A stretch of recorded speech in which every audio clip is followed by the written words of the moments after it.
Olá, meu amigo, minha amiga, todos bem?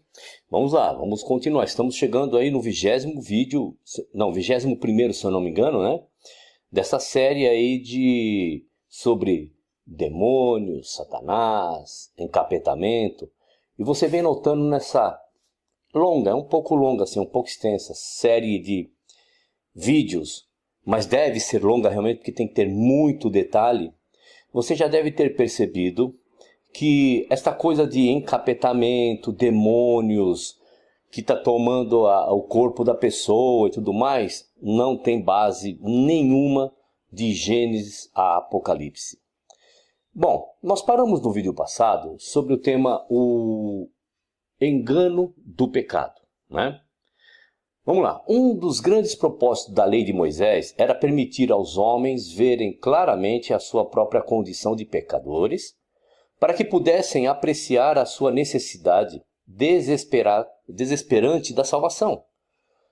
A salvação só é possível quando as pessoas reconhecem a sua desventura e, no entanto, a maioria das pessoas tem uma grande relutância em admitir que são pecadores. Isto é assim porque, referindo novamente a Jeremias 17:9, o coração, para além de ser desesperadamente corrupto, é enganoso, mais do que todas as coisas. Ironicamente, o engano de cada coração humano é contra si próprio. Embora toda a evidência aponte no outro sentido, o homem é enganado a supor que é justo. A decepção é ainda mais surpreendente, porque o homem é o seu próprio enganador. Já vimos isso. Mesmo aqueles que professam acreditar que a natureza humana é má, tendem a excluir-se dessa avaliação. Desde a infância, as bocas das pessoas abrem em autojustificação. Como o escritor de Provérbios diz, vamos lá, Provérbios capítulo 21, verso 2. Todo o caminho do homem é reto aos seus próprios olhos, mas o Senhor sonda os corações. É por isso que as pessoas amargamente se ressentem com críticas, não importam quão justas, não importam a boa intenção, não importa com que gentileza foram apresentadas. Não. Quando o Criador, através de Malaquias, condena os sacerdotes e o povo pelos seus pecados, a resposta inevitável foi um arrogante desmentido da acusação. Diz lá, em que ofendemos? Perguntam eles. Onde e quando fizeram isso de que eram acusados? E assim tem sido sempre até hoje. Os israelitas, ao se apoderarem das leis, achavam únicos e irrepreensíveis. Esses filhos de Abraão pensavam que eram bons, perfeitos. O Criador sabia que não eram. Embora eles tenham dito tudo que o Senhor falou faremos, eles falharam. Sim, você viu lá a história, você conhece. Aquelas bocas que se abriram bem em autojustificação foram eficazmente fechadas. Paulo expressa isso assim, lá em Romanos capítulo 3, verso 19. Vamos lá. Ora, sabemos que tudo o que a lei diz aos que vivem na lei o diz para que se cale toda a boca e todo o mundo seja culpável perante Deus. Aqueles que dizem que os seres humanos não são assim tão maus, aqueles que descrevem a nossa natureza como neutra, aqueles que, ignorando a história da queda, afirmam que o homem não pode ser iníquo porque Deus o criou. Todos estes, ao falharem e não aprenderem a lição sobre a iniquidade humana, estão demonstrando quão enganoso é o coração humano. Claro. A carne. A palavra carne é frequentemente usada nos Evangelhos e no Novo Testamento para descrever aquele elemento humano que se rebela contra as leis do Criador. Por isso, Paulo diz assim lá em Gálatas capítulo 5, versos 16 e 17. Vamos lá. Digo, porém, andai no Espírito e jamais satisfareis a concupiscência da carne, porque a carne milita contra o Espírito e o Espírito contra a carne, porque são opostos entre si, para que não façais o que porventura seja de vosso querer. Alguns têm sido picuinhas sobre a adequação desta palavra carne e tem questionado a justiça da acusação, aparentemente esquecendo que é o Espírito do Criador que usava a palavra desta forma. Mas assim, nós não podemos também deixar de falar que existem passagens nas Escrituras que são claras, deixando bem claras que carne significa também, além de ser ser humano, tem outras conotações, porque depende muito do que está sendo colocado no texto e contexto. Aqui nós estamos sempre deixando claro para todos vocês que a conotação neste estudo, carne, e as passagens que nós estamos colocando aqui, significa ao ser humano, tá certo? Realmente, bem depressa se torna aparente que as Escrituras representam a carne como aquilo que é diretamente oposto ao Espírito do Criador. Você viu essa última passagem? Este pensamento é expresso na passagem de Gálatas capítulo 5. E existem outras expressões do mesmo pensamento, claro. Por exemplo, vamos lá. João capítulo 6, verso 63 diz assim: o Espírito é o que vivifica, a carne para nada aproveita. As palavras que eu vos tenho dito são Espírito e são vida. Romanos capítulo 8, verso 13. Porque se viverdes segundo a carne, caminhais para a morte, mas se pelo Espírito mortificardes os feitos do corpo, certamente vivereis. Já vimos que a natureza humana é hostil às leis do Criador.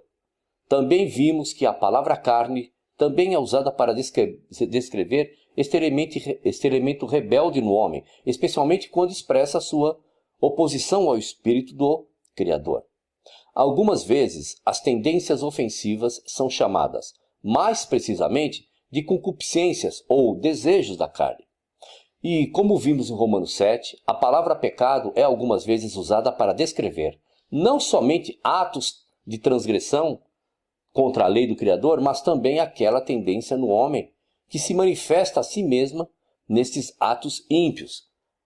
E sempre lembrando que a palavra, o conceito contra a lei de Deus, que diversas vezes falamos aqui, não devemos nos esquecer que a lei de Deus no contexto dos evangelhos, das cartas, lá dos profetas, tá bom?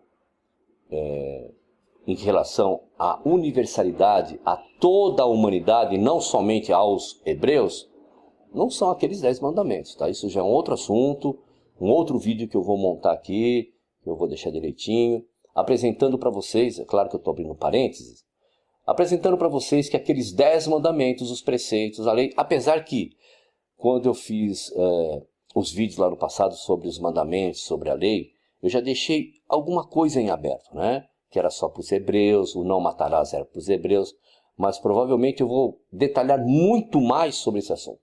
Mas, lei de Deus aqui, que milita contra a lei de Deus, é a lei que o Messias deixou para toda a humanidade.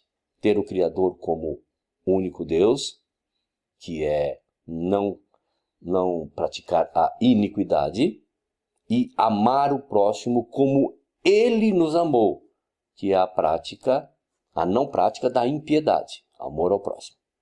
Bom, carne, concupiscência, pecado, estas outras expressões são aplicadas a este desregramento que caracteriza a natureza humana, mas podemos ainda indagar onde no homem definitivamente reside esta tendência tão ofensiva?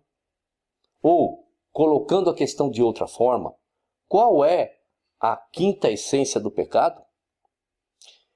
Tentação. Já falamos que a palavra carne é usada para descrever aquilo que se rebela contra as leis do Criador, ok? Mas o que carne significa realmente agora neste contexto? Já falamos um pouquinho, vamos falar mais. É uma palavra para se tomar literalmente? É a carne, tecido humano, a coisa básica do pecado? Isso implica uma diferença entre carne e outras substâncias do corpo? Podemos fazer também essa pergunta. Devemos ver aquelas partes carnudas do corpo como sendo aquelas onde residem as tendências rebeldes? Ou devemos supor, porque a maioria das da substância do corpo é carne, a palavra é uma figura apropriada para o homem inteiro ou para a humanidade como um todo? Isto seria um exemplo da figura de estilo ou figura de linguagem. Já vimos também, um número de passagens vem à nossa mente. Já vimos nos vídeos passagens sobre figura de linguagem. O que é nascido da carne é carne. O Messias veio em carne. Nos dias da sua carne, tendo oferecido com forte clamor e lágrimas, orações e súplicas. Tais escritos, como estes, indicam bastante claramente que a carne é uma expressão bíblica para o homem completo, ou para a natureza humana em geral. Ok? Não dá para ir contra. Assim, quando Paulo fala da carne militando contra o espírito, e o espírito contra a carne, não está indicando precisamente onde no homem as obras da iniquidade são produzidas. Ok? Certo? Ele está dizendo o seguinte: sim, que os desejos errados são uma característica da natureza do homem como um todo. Tá bom? O verdadeiro tentador. Vamos lá. Tiago capítulo 1, de 13 a 15. Ninguém, ao ser tentado, diga, sou tentado por Deus, porque Deus não pode ser tentado pelo mal e ele mesmo a ninguém tenta. Ao contrário, cada um é tentado pela sua própria cobiça, quando esta o atrai e seduz. Então, a cobiça, depois de haver concebido, dá à luz o pecado, e o pecado, uma vez consumado, gera a morte. Estas palavras de Tiago são instrutivas. Primeiro, nos dizem quem não tenta o homem. Quem? O Criador. Alguns têm problemas com afirmações como, depois dessas coisas, tentou Deus a Abraão. Não existe um problema real aqui. Tiago está preocupado com a tentação no sentido de induzir a errar, a pecar. Ele está dizendo que o Criador, ele próprio, não pode ser induzido a pecar e também não induz o homem a pecar. O que realmente faz do homem um pecador é a sua própria resposta aos seus próprios desejos. Uma questão aqui: o Criador repudia as sugestões de que ele induz o homem a pecar, mas ele às vezes leva pessoas injustas a circunstâncias onde os desejos maus as atraem e fazem-nas pecar? Bom, seguindo isto, quando oramos, não nos deixe cair em tentação, estamos a pedir ao Criador para controlar as nossas circunstâncias, para que não sejamos desviados pelas nossas próprias concupiscências e sejamos seduzidos por elas. A propósito, Tiago nos dá aqui uma excelente razão para não crer no diabo pessoal. Tiago está discutindo a questão da tentação, certo? A sugestão que o Criador tenta os homens é refutada. O Criador não tem o papel de um tentador exterior. Não, claro que não. Se, no entanto, existisse um outro tentador externo chamado diabo, este certamente seria o local para dizê-lo, claro, mas não foi isso que foi dito.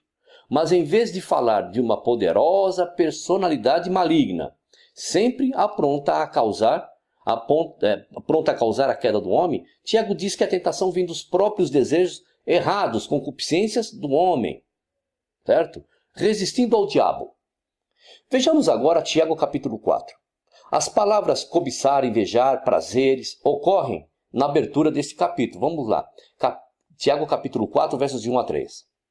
De onde procedem guerras e contendas que há entre vós? De onde, senão dos prazeres que militam na vossa carne? Cobiçais e nada tendes. Matais, invejais e nada podeis obter. Viveis a lutar e a fazer guerras. Nada tendes, porque não pedes. Pedes e não recebeis, porque pedes mal, para esbanjardes em vossos prazeres. Os desejos humanos são uma força poderosíssima. Torna o homem hostil para com os outros e ofensivo ao Criador. Desejos humanos. No verso 4, Tiago usa uma palavra abrangente para descrever todos os maus desejos. O chama o mundo. Lembramos-nos imediatamente da afirmação de João lá em 1 João capítulo 2, verso 16. Tudo que há no mundo, a concupiscência da carne, a concupiscência dos olhos e a soberba da vida, não procede do Pai, mas procede do mundo. Bom, voltando a Tiago, capítulo 4, existem dois poderes mutuamente hostis procurando ganhar o homem para si. Um poder é o Criador, o outro é o mundo ou desejos errados humanos.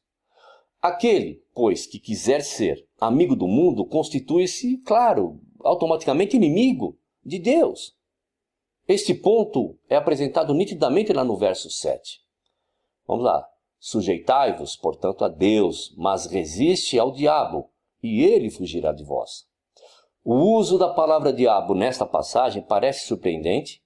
Tiago tem estado a falar das concupiscências humanas ou do mundo? Obviamente, a palavra diabo aqui representa as concupiscências humanas. O contexto exige isso. A intrusão de um monstro sobrenatural neste ponto seria irrelevante e uma distração, mesmo se tal ser existisse. Nós sabemos que não existe. Se alguém deseja ser contencioso, o assunto é definitivamente decidido no versículo 8, onde Tiago expressa o mesmo pensamento, mas em termos completamente diferentes. Vamos lá. Correspondente então às palavras sujeitai-vos, portanto, a Deus, está chegai-vos a Deus, correspondendo a resiste ao diabo, está purificai as mãos, pecadores, e vós que sois ânimo dobre, limpai o coração. Definições. Até este ponto, na nossa busca de uma definição para diabo, prosseguimos adiante. Vamos continuar. Tiago agora trouxe-nos ao ponto em que podemos ser mais dogmáticos. O diabo na Escritura representa aqueles desejos humanos que entram em conflito com a lei do Criador. Até isto não esgota o significado da expressão. A própria pessoa que satisfaz esses desejos ímpios fica aprisionada por eles e é chamada também de diabo. Satanás entrou no coração de Judas Iscariotes e Judas foi chamado de diabo. O Judas foi chamado de diabo. Desejos humanos. Tema do nosso próximo vídeo. Legal, agradeço que você está aí seguindo aí essa série de vídeos. Agradeço a você que está questionando, me perguntando uma variedade de dúvidas aí para tentar tirar dúvida. Legal você que está chegando até o fim de cada vídeo, está indo lá no meu canal, está propagando este vídeo às pessoas. Eu vejo ali a contribuição, né, de vocês de irem lá, se inscreverem, darem o joinha, né, darem um like legal. Vocês que estão pegando, estão compartilhando os meus vídeos, faça isso mesmo, tá certo? É muito legal, tá bom? Então vai lá no canal, dá um pulo lá, dá uma olhada, veja o que interessa a você, assista, né? Chame alguém que você sabe que esses vídeos serão úteis, tá bom? E qualquer dúvida realmente quiser, entre aí em um desses canais meus aí, né? Ou Facebook, YouTube, enfim, meu e-mail, e fique à vontade de fazer o questionamento que quiser. Você não é condicionado a acreditar no que eu estou falando. Não, de jeito nenhum.